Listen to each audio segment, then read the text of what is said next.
Hey guys, welcome back. This lesson is actually going to be really easy and fun. It's about transformations. In the last video, I showed you how to graph x squared, x to the third, x to the fourth, and x to the fifth, and we discussed similarities and even and odd functions. So now we're just going to take it one step further and try to understand why that was so important to get an idea of what the graph looks like.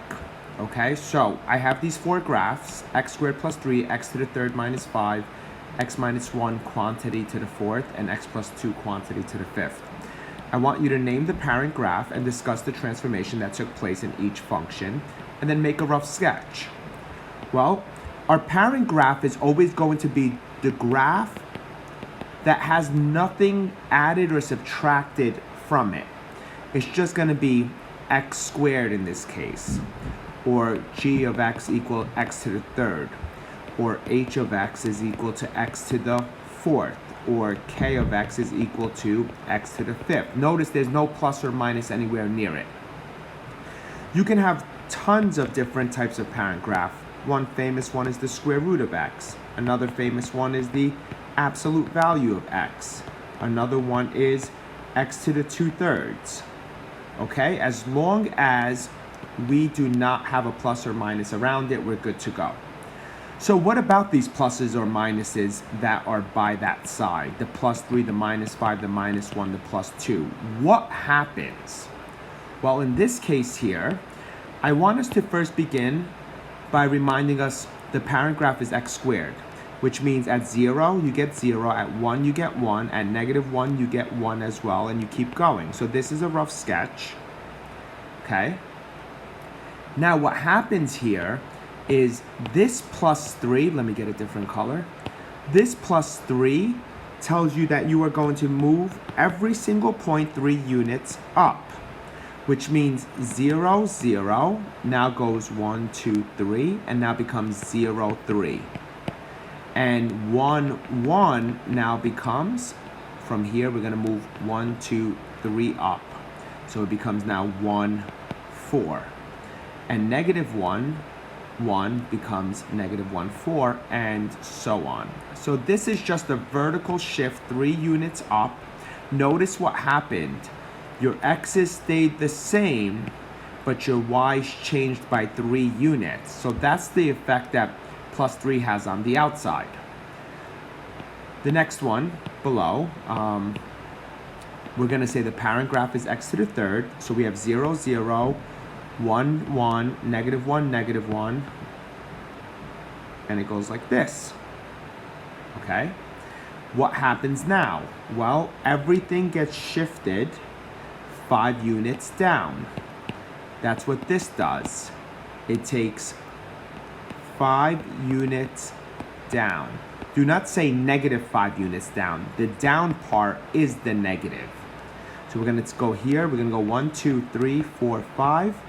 We're going to go 1, 2, 3, 4, 5. We're going to go 1, 2, 3, 4, 5. And then we're just going to, that's the beauty about it. That's a rough sketch. Okay, so the point 0, 0 now went to 0, -5. Remember, the y is changing. The point 1, 1 went to 1, -4, right? And so on. What happens if the -1 is on the inside? Well, first let's do the parent graph. The parent graph is x to the fourth. 1, 1, -1, 1. It looks like this. Well, when you have 1 on the inside and there's a negative sign, you're gonna move 1 unit to the right. So everybody now moves in the x direction. One unit to my other right, haha. 1 unit to my right, 1 unit to my right. So this graph now looks like this. So that means the point 0, 0 now becomes 1, 0. And the point 1, 1 now becomes now becomes 2, 1, and so on, right? 1, 2, 1. So now when you move to the left or right, you're moving in the x direction, so that's why your x is changing. In the previous example, your y was changing. And if you guessed right, you would say that this is going to move 2 units to the left. So my parent graph is x to the 5th. We did this in the last video. That's how you graph it, something like that. My hands are shaky. And then what you want to do there is move 2 units to the left. So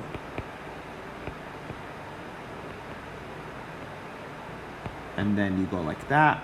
And then once again, if you're going to move 2 units to the left, think about it. Draw a picture. 0, 0 becomes -2, 0, and so on. So here are my last 2 examples for this video. Name the parent graph and discuss the transformation that occurred. The parent graph, you can pause it, but I'm just going to keep going. The parent graph is x squared. I'm just going to say y equals x squared. So x squared moved 3 units to the right and 4 units up. So 3 to the right, 4 up. Okay?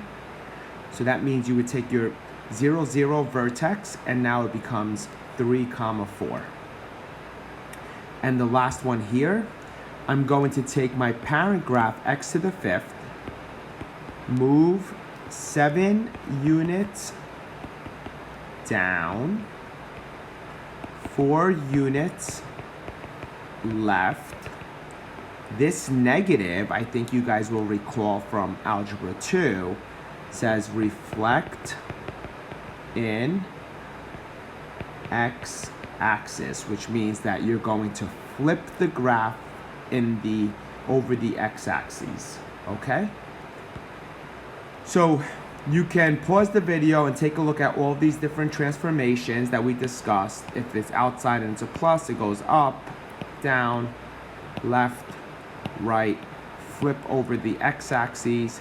If there's a negative on the inside, y-axis, vertical stretch, horizontal stretch, and so on. I just wanted to show you, this is the graph of absolute value of x. I got this from Delta Math. The graph of the absolute value of x is the solid.